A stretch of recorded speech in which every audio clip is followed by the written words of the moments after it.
परमानित्यं विश्वं नारायणं हरिं विश्वमेवेता पुरुषस्तत् विश्वमुपजीवति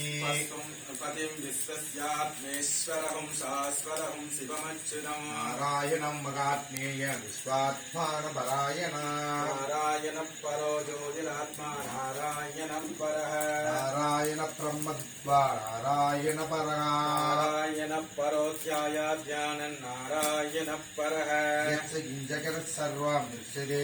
सूर्यदेप्यवा अन्तर्बहिश्च सर्वं व्याप्यस्नारायणस्थिरः अनन्तमव्ययं कवियो समुद्रेदं विश्वसम्पुवा पद्मकोशप्रतीकाशकं हृदयं चाप्यतो मुहो अतो निष्ठया विदसत्याप्यामुपरि तिष्ठति ज्वालमालाकुलं पाति विश्वस्यायतनं महते चन्दतकं श्लाप्यस्थो लम्बत्या कोशसन्निभम् शान्ते शुचिरहं सूक्ष्मं तस्मिन् सर्वं प्रतिष्ठितम् तस्य मध्ये महालक्ष्मी विश्वास्य विश्वसोमुखः चाग्रभुक्